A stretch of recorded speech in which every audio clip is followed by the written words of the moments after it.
This channel does not promote any violent, harmful, or illegal activities. All content provided by this channel is meant for an educational purpose only. School service পরীক্ষায় সেরা সাফল্য মানে oxygen books SSC gateway series. এই মুহূর্তে আমাদের নবান্ন অভিযানের দিকে নজর রাখতে হবে, কারণ শর্ত সাপেক্ষে চাকরিহারাদের মিছিলের অনুমতি অবশেষে পুলিশ দিয়েছে। নবান্ন নয়, হাওড়া পুরসভা পর্যন্ত তারা যেতে পারবে। এখনো পর্যন্ত মিছিলে ঠিক কি অবস্থায় রয়েছে এবং কোন কোন জায়গায় সমস্যা তৈরি হচ্ছে, তাদের কোথাও আটকানো হচ্ছে কিনা বিস্তারিত জানাবেন আমার দুই সহকর্মীর সঙ্গে রয়েছেন। একদিক থেকে রয়েছেন সুপ্রিয়, অন্যদিক থেকে রয়েছেন সুশোভন। আমি সবার প্রথমে সুপ্রিয় তোমার কাছে জানতে চাইবো, সুপ্রিয় তুমি যে দিকটা রয়েছে সেই জায়গাটা ঠিক কি অবস্থা এবং যে শর্তগুলি দেওয়া হয়েছে পুলিশের পক্ষ থেকে সেগুলি কি মেনে চলা হবে? স্কুল সার্ভিস পরীক্ষায় সেরা সাফল্য মানে oxygen books SSC gateway series.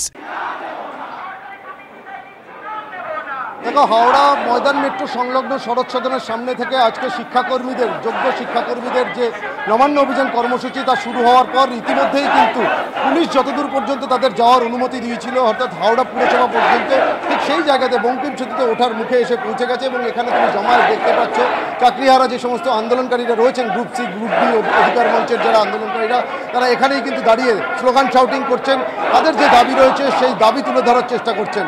এবং সেক্ষেত্রে তাদের নবান্ন অভিমুখে আজকে যাওয়ার কর্মসূচি থাকলেও পুলিশের তরফ থেকে সেই অনুমতি দেওয়া হয়নি। এবং পরবর্তীতে দুপক্ষের মধ্যে আলোচনার পর আমরা যেটা দেখলাম, একেবারে হাওড়া ময়দান মেট্রো সংলগ্ন শরৎ সদনের সামনে থেকে মিছিল শুরু হওয়ার পর এই মুহূর্তে সেই মিছিল এমজি রোড ধরে এসে পৌঁছেছে হাওড়া পুরসভার সামনে। এবং এখানেই কিন্তু তারা স্লোগান শাউটিং করছেন, পুলিশি ঘেরাটাপের মধ্যে তারা সেখানে প্রতিবাদ করছেন, তারা তাদের দাবি দাওয়া জানাচ্ছেন। যদি তাদের সঙ্গে একটু কথা বলা সম্ভব হয়, কারণ দুপক্ষের শর্ত সাপেক্ষ যে মিটিং মিছিল হয় এবং সেই যে অনুমতি দেওয়া হয়েছিল বঙ্কিম সেতু পর্যন্ত, হাওড়া পুরসভা পর্যন্ত তারা পৌঁছতে পারবেন, সেখানে তারা পৌঁছে গিয়েছেন। তাদের বিষয়টা যদি একটু তুলে ধরার চেষ্টা করো, তাদের সঙ্গে যদি কথা বলা সম্ভব হয়। তারা এখানে দাঁড়িয়ে রয়েছেন, আমরা সরাসরি একটু কথা বলি। আজকে আপনাদের নবান্ন অভিযানের কর্মসূচি ছিল, কিন্তু এখানেই আপনাদের দাঁড়িয়ে যেতে হচ্ছে, কি বলবেন? সরকার যে কোনোভাবেই তাদের যোগ্য শিক্ষাকর্মী যারা, তাদের দাবি যে সরকারের কান পর্যন্ত পৌঁছাচ্ছে না, বা পৌঁছালেও তারা যে ব্যারিকেড দিয়ে সেটাকে থামাতে চাইছে, এটাই তার প্রমাণ। আমরা চেয়েছিলাম শান্তিপূর্ণভাবে আন্দোলন করে নবান্ন পর্যন্ত পৌঁছে মুখ্যমন্ত্রীকে আমাদের যন্ত্রণার কথা, আমাদের কষ্টের কথা জানাতে, কিন্তু পুলিশ আমাদের অনেক আগেই আটকে দিয়েছে।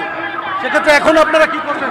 এখনো আমরা আমাদের এখানে বসে অবস্থান বিক্ষোভ করবো, যতক্ষণ আমাদের ওখানে না যেতে যাবে আমরা ততক্ষণ এখানে বসে অবস্থান বিক্ষোভ করব। আমাদের দাবি মুখ্যমন্ত্রীকে মানতেই হবে, তাছাড়া আর কোনো রাস্তা নেই।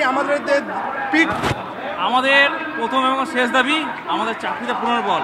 আমরা কোনো দোষ, যোগ্য শিক্ষাকর্মী আমরা, ঠিক আছে, দীর্ঘদিন পরে আমরা এই আন্দোলন করছি, কিন্তু সরকার কোনো আমাকে ভ্রুক্ষেপই করছে না আমাদের। আমাদের ৩,৩94 জন যে সমস্ত শিক্ষাকর্মীরা রয়েছেন, তারা যেটা দাবি করছেন যে যোগ্যতার ভিত্তিতে তাদের যে লিস্ট, সেই লিস্ট প্রকাশ করতে হবে এবং অবিলম্বে তাদের হারানো চাকরিতে পুনর্বহাল করতে হবে। একদম চাকরিতে পুনর্বহালের দাবি, এই একটাই দাবি রয়েছে তাদের এবং তারা মুখ্যমন্ত্রীর কাছে সেই দাবি তুলে ধরতে চান। তুমি আমাদের সঙ্গে থাকো সুপ্রিয়। কিন্তু এবার শর্মিষ্ঠা, আমরা সুব্রতর কাছে যাই, তার কারণ পুলিশ কিন্তু শর্ত সাপেক্ষে অনুমতি দিয়েছে। মানে এক্ষেত্রে সুব্রত, তারা কিন্তু পুরোপুরি নবান্ন পর্যন্ত পৌঁছতে পারবেন না, সেই নিয়ে কি বলছেন?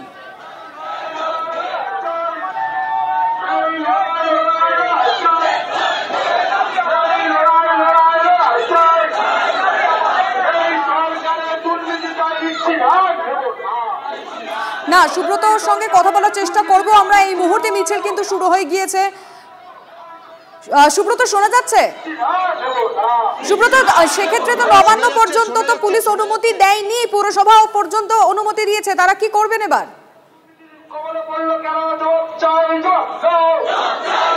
দেখো, এই মুহূর্তে বঙ্কিম সেতুর নিচে সেই মিছিল কিন্তু এসে উপস্থিত হয়েছে। আমি একটু কথা বলে নেব।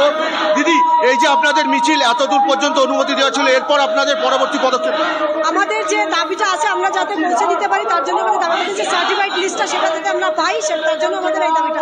আর আমরা যাতে স্কুলে সসম্মানে ফেরোতে পারি, এই মিছিল এখানে দাঁড় করিয়ে দিয়েছে পুলিশ। নবান্ন তো যাওয়া হলো না, এর পরবর্তী পদক্ষেপ কি? আমরা নবান্ন যাবো, আমাদের চাকরি আমরা ফেরত নিয়ে ছাড়বই। যোগ্যতায়, মেধার ভিত্তিতে যদি আমরা এই চাকরি অর্জন করতে পারি আর এই চাকরিটা বাঁচানোর জন্য শেষ অবধি লড়াই করতে পারি, জমের সাথে লড়াই করতে পারি। উনি রাক্ষসী তো কি, উনি রাক্ষসী তো ছোট লোক, মানে ছোট মানুষ। আমরা ভগবানের সাথে পর্যন্ত লড়াই করতে পারি। নবান্ন পর্যন্ত যেতে দেওয়া হলো না, নবান্ন পর্যন্ত যেতে দেওয়া হলো না। এখন আপনাদের কি কর্তব্য, কি করবে? আমাদের নবান্ন অবধি যেতে আমরা এখানে অবস্থান বিক্ষোভ করবো।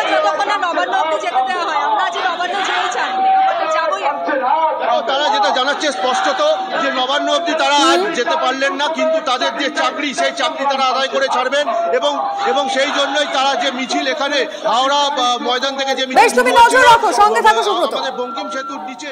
আপনারা দেখলেন এই মুহূর্তে সেখানকার ছবি। আমার অপর সহকর্মী সুশোভন রয়েছেন সেখানে। সুশোভনের কাছে আমি জানতে চাই, সুশোভন তুমি এই মুহূর্তে যেখানে রয়েছো সেখানকার চিত্রটা কিরকম?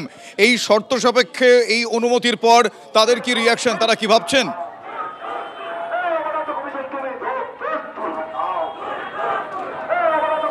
দেখো, তারা এখন এখানে মূলত অবস্থা, তোমাকে আমি দেখানোর চেষ্টা করবো, যারা এখানে রয়েছেন তারা এখানে অপেক্ষা করছে।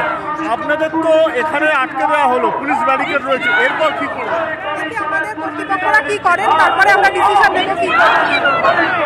কি করবেন? আপনারা কি এখানে অবস্থান করবেন? একদমই না, আমরা যেতে চাই স্কুলে আমাদের ঢুকতে হবে। আজকে আপনারা নবান্ন যেতে চেয়েছিলেন, সেটাও যেতে পারছেন না, এখানে দাঁড়িয়ে রয়েছেন, পুলিশ আটকে দিয়ে। পুলিশ তো পুলিশের কাজ করছে, কিন্তু আমরা আমাদের কাজ করব। আমরা আমাদের চাকরিটা আজকে নিয়েই যাবো, ছিনিয়ে নেবো চাকরি। আজকে আমাদের লিস্ট চাই মুখ্যমন্ত্রীর কাছে। আমাদের একটা দাবি, আমাদের সার্টিফাইড লিস্ট ছাড়া আমরা এখান থেকে নড়বো না।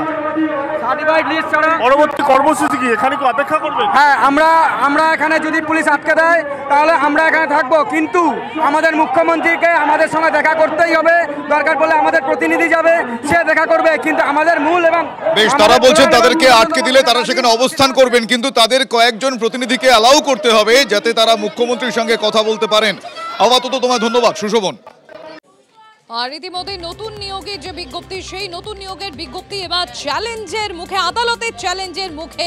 এই নতুন বিজ্ঞপ্তিকে চ্যালেঞ্জ করে ডিভিশন বেঞ্চে চাকরিহারারা। শ্রাবন্তী রয়েছেন আমাদের সঙ্গে, আমি একবার শ্রাবন্তীর কাছে চলে যাবো। শ্রাবন্তী, নতুন যে নিয়োগ বিজ্ঞপ্তি, সেই বিজ্ঞপ্তির কোন কোন জায়গাকে চ্যালেঞ্জ এই চাকরিহারাদের? তখন নতুন বিজ্ঞপ্তি গতকালই সংশোধনের নির্দেশ দিয়েছিলেন সিঙ্গেল বেঞ্চের বিচারপতি সৌগত ভট্টাচার্য। তার রায়কেই চ্যালেঞ্জ করে ডিভিশন বেঞ্চের দ্বারস্থ হয়েছেন মূল মামলাকারীরা। তাদের বক্তব্য, তারা যখন মূল মামলা করেছিলেন সেই সময় গোটা যে বিজ্ঞপ্তি সেখানকার বেশ কিছু অংশ সংশোধন চেয়েছিলেন। তার মধ্যে বয়সের ব্যবধান একটা ছিল, 2 হচ্ছে অতিরিক্ত 10 নম্বর কেন দেওয়া হচ্ছে সেই প্রশ্ন তারা তুলেছিলেন। গতকাল একক বেঞ্চের বিচারপতি অযোগ্য যারা তাদের বসতে পারবে না, এটাও তাদের একটা বক্তব্য ছিল। সেখানে রায় দেওয়া হলেও তিনি এই অতিরিক্ত বয়স বা অতিরিক্ত নাম্বার এক্ষেত্রে আলাদা করে কোনো রকম বিবেচনা করেননি। ঠিক এই বিষয়গুলোর উপরে ক্লারিফিকেশন চেয়ে ডিভিশন বেঞ্চে মূল মামলার যে অর্ডার, বিচারপতি সৌগত ভট্টাচার্যের যে অর্ডার, তাকেই চ্যালেঞ্জ করে ডিভিশন বেঞ্চের দ্বারস্থ হয়েছেন মামলাকারীরা। ধন্যবাদ শ্রাবন্তী।